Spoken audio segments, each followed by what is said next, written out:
Isinailalim na sa state of calamity ang lalawigan ng Cavite dahil sa matinding epekto ng bagyong Christine doon. Tiniyak naman ng mga lokal na pamahalaan ng probinsya ang tuloy-tuloy na paghatid ng tulong sa mga apektado.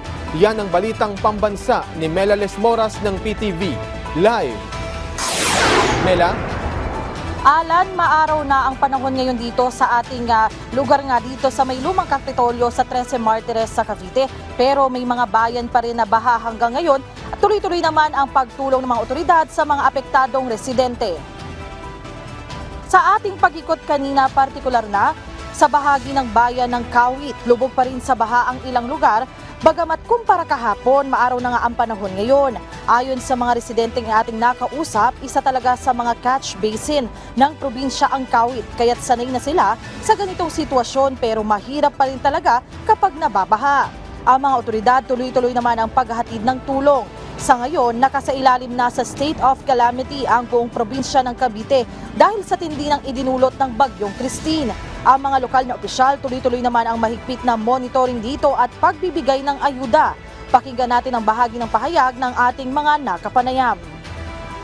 Lubong hanggang dito. Paano po yung pamilya nyo? Ay, nakalikas niya rin. Hindi sa barangay. Talaga mahirap po, hindi makalabas. Ako nga nagpapasampa sa anak ko. Bakit po? Ay lumabas nga po ako at gawa nung puno. Ano ko kay Kap, babanggitin ko, baka buksan yung kuryente.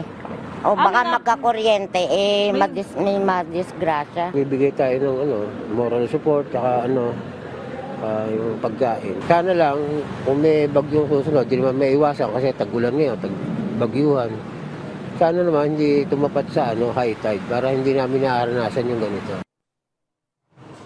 Alan, kanina lamang ay nakapanayam natin si Ma'am Nika Cahulis, siyang Cavite Provincial Information Officer at ang tinitiyak nga niya, patuloy yung pag-iikot ni Governor Atina Tolentino sa iba't ibang panig ng Cavite dahil nga dito sa pagtulong, para naman sa pagtulong ng ating pamahalaan sa mga nasalanta ng bagyo. Alan, kanina sinubukan din nating maabot yung bayan ng Noveleta na isa sa mga talagang naapektuhan itong bagyong Christine. Pero yung mga kalsada, yung mga ilang kalsada na para marating natin doon ay sarado pa rin dahil nga sa baha at maging ang mga otoridad talaga puspusan na yung mga hakbang para nga matugunan yung sitwasyon at mahatiran ng tulong yung iba pa nating kababayan na nasalanta. Alan?